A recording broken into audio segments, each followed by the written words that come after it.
Καραλής.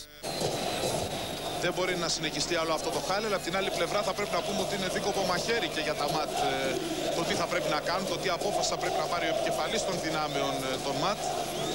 Καθώς βλέπετε πως επιτίθονται και πάλι μπαίνουν στον αγωνιστικό χώρο οι οπαδοί του ΠΑΟΚ και εκτοξεύουν πέτρες και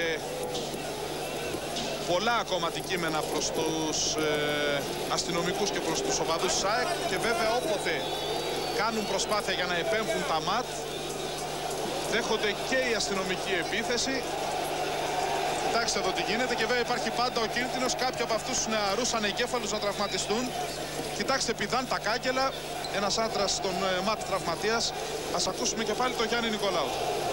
Γιάννη, μόλις βγήκαμε από τα αποδυτήρια, όπου εκεί αντικρίσαμε τον πρώην πρόεδρο της ΠΑΟΚ, τον κύριο Καλαφάτη, που είχε αναλάβει να μεσολαβήσει, να ηρεμήσουν τα πνεύματα, να είναι αιμόφυρτος και αυτός θύμα της επίθεσης των φανατικών οπαδών του ΠΑΟΚ. Όμως και νωρίτερα είχαν γίνει επεισόδια όταν ο ένας επόπτης τραυματίστηκε από πέτρα στο κεφάλι, με αποτέλεσμα το μάτς να διακοπεί για 20 λεπτά. Επεισόδια στις εξέδρες κανένας δεν το σκέφτεται. Εδώ τώρα έχει χτυπήσει πάλι ο επόπτης από κάποιο αντικείμενο και δεν μπορώ να ξέρω πού θα οδηγήσουν όλα αυτά.